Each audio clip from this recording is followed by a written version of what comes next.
Hello my dear. Brainstorm series के अंदर आपको हर रोज एक सवाल दिया जा रहा है। मैं आशा कर रहा हूं कि आप उसे अटेम्प्ट कर रहे होंगे और उसका आंसर निकाल रहे होंगे।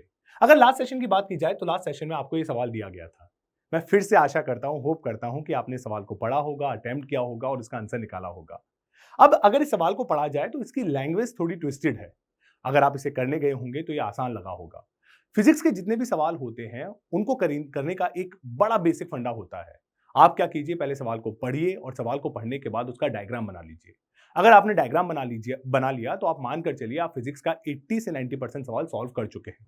अब इसी सवाल को ले लीजिए। इस सवाल में क्या बोल रखा है? इस सवाल में बोल रखा है कि एक लड़का ऐसे चल रहा है और एक बल्ब आगे लगा हुआ है जो कि पीछे वाली दीवार को रोशनी दे रहा है। अब वो लड़का क्या करता है? पत्थर को फेंकता है। जब पत्थर को फेंकता है, पत्थर जाकर बल्ब पर लगता है और ये बोल रखा है कि जिस हाइट से पत्थर को फेंका है उसी हाइट पर बल्ब लगा हुआ है। अब आपको क्या बताना है? आपको ये बताना है कि जब आपने पत्थर फेंका यहां पर तो पत्थर की परछाई जो पीछे पीछे वॉल पर जा रही है, उस परछाई की हाइट किस तरीके से टाइम के साथ वेरी करेगी।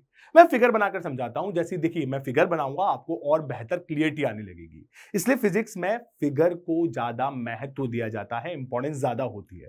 क्योंकि जैसे ही मैंने एक बार फिगर बनाया आपको एकदम ऐसे चमकने लगेगा कि अब बिल्कुल आसान सवाल दिख रहा है। तो चलिए मैं फिगर ड्रॉ करके दिखाता हूं। जैसे अगर मैं इसका फिगर ड्रॉ करूं तो इसका फिगर कैसा होगा? ये देखिए, ये मैंने वो दीवार बना ली और यहां से मैं मानकर चलता हूं, यहां से उस लड़के ने पत्थर फेंका है।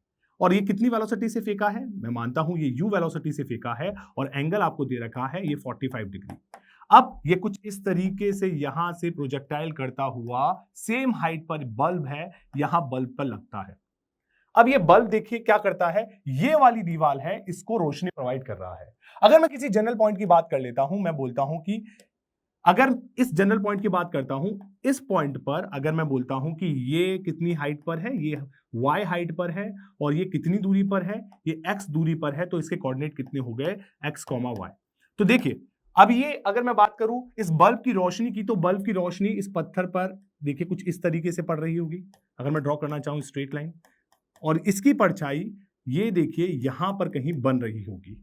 अब इसकी परछाई यहां पर कहीं बन रही है, इसको मैंने यहां पर ऐसे ड्रॉ कर दिया।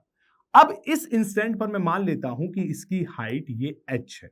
आपको क्या चाहिए? आपको ये कैलकुलेट करना है कि ये h हाइट, ये परछाई की हाइट समय के साथ किस तरीके से वेरी कर रही है, वो आपको कैलकुलेट करना है।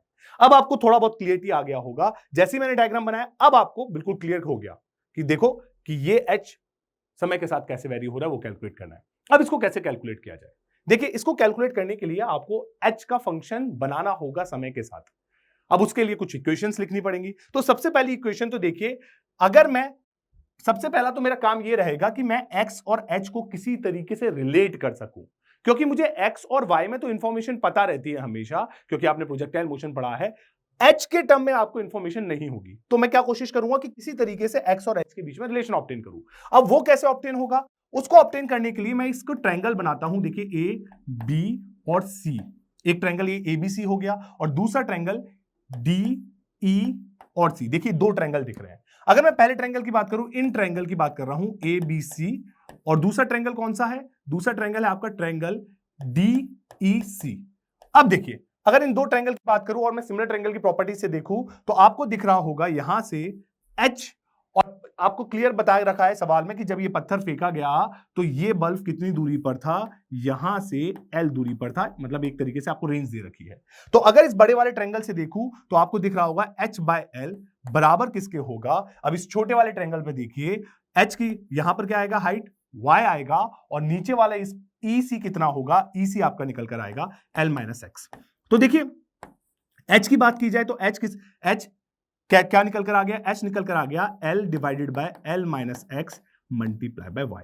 ये आ गया आपकी H की इक्वेशन। मैंने क्या कर दिया? मैंने H को x और y के साथ रिलेट कर दिया। क्या मेरा आंसर आ गया है? नहीं, मेरा आंसर अभी नहीं आया है। आपको h as a function of time चाहिए।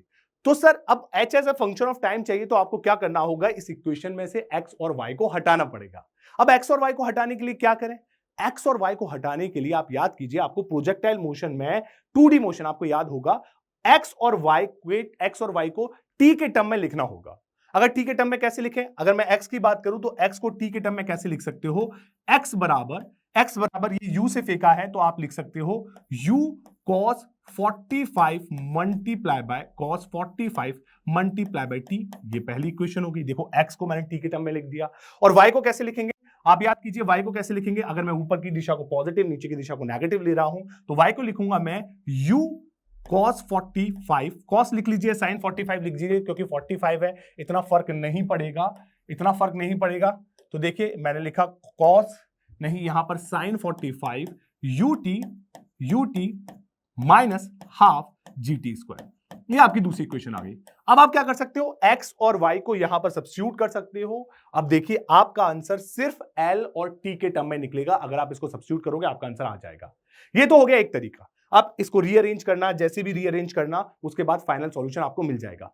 एक और तरीका बताता हूं जिससे हमारी थोड़ी कैलकुलेशन बच जाएगी। इसमें थोड़ा ज्यादा कैलकुलेशन होगा क्योंकि आपको टर्म्स को रीअरेंज करना पड़ेगा, पर कैलकुलेशन बचाने के लिए मैं एक और तरीका बताता हूं। क्या आपको इक्वेशन ऑफ ट्रेजेक्टरी पता है? अगर मैं इक्वेशन ऑफ ट्रेजेक्टरी की बात करूं तो इक्वेशन ऑफ ट्रेजेक्टरी होता है y बराबर x tan theta 1 minus x by r। अगर मैं इक्वेशन ऑफ ट्रेजेक्टरी की बात करूं तो देखिए tan थीटा कितना है, tan 45 डिग्री, तो ये 1 हो गया। और ये देखिए रेंज की जगह मैं लिखूंगा l। अब इस इक्वेशन को देखिए, यहां से y और x, अगर मैं इसको y की वैल्यू को यहां पर सब्स्टिट्यूट करता हूं, अगर इसे कैलकुलेट करता हूं तो y की वैल्यू कितनी निकल रही है, सॉरी इसको सॉल्व करता हूं तो y की वैल्यू निकल रही है ये। अब मैं y की वैल्यू यहां पर पुट करता हूं तो y की वैल्यू पुट करते ही देखिए l माइनस x, और y की वैल्यू हो गई x multiply by l minus x divide by l। देखिए ये कैंसिल हो गया और बड़ी सिंपल इक्वेशन आ गई, h बराबर x। आपकी इक्वेशन क्या निकल कर आ गई? अगले पेज में देखते हैं। आपकी इक्वेशन निकल कर आ गई h बराबर x। क्या ये आपका आंसर है? अभी भी आपका आंसर नहीं आया, आपको h as a function of time चाहिए। अब क्या किया जाए? अब आपको बड़ा आसान हो गया। अगर मैं x की वैल्यू लिखूं किसके टर्म में, t के टर्म में, तो मैं क्या लिख सकता हूं, मैं लिख सकता हूं देखिए u cos 45 लिखूंगा तो cos 45 होता है 1/√2, तो मैं लिख लूंगा u√2 मल्टीप्लाई बाय t। क्या ये आपका आंसर है? नहीं, u भी अननोन है। तो u को कैसे निकालें? u को निकालने के लिए आप रेंज के फॉर्मूले की मदद लीजिए। आपको पता है l रेंज है, वहां से u को कैलकुलेट करेंगे तो u आएगा √GL, तो ये सॉल्व होकर आएगा √GL/2 मल्टीप्लाई बाय t। ये आपका फाइनल आंसर आ गया। अब मुझे सोचकर बताइए, क्या ये h as a function of time है? बिल्कुल, ये h as a function of time है। आई होप आपको ये सवाल समझ में आया होगा। अभी कुछ देर बाद आपको अगला सवाल दिखाई देगा जिसको आप अटेम्प्ट कीजिएगा और उसका आंसर निकालिएगा।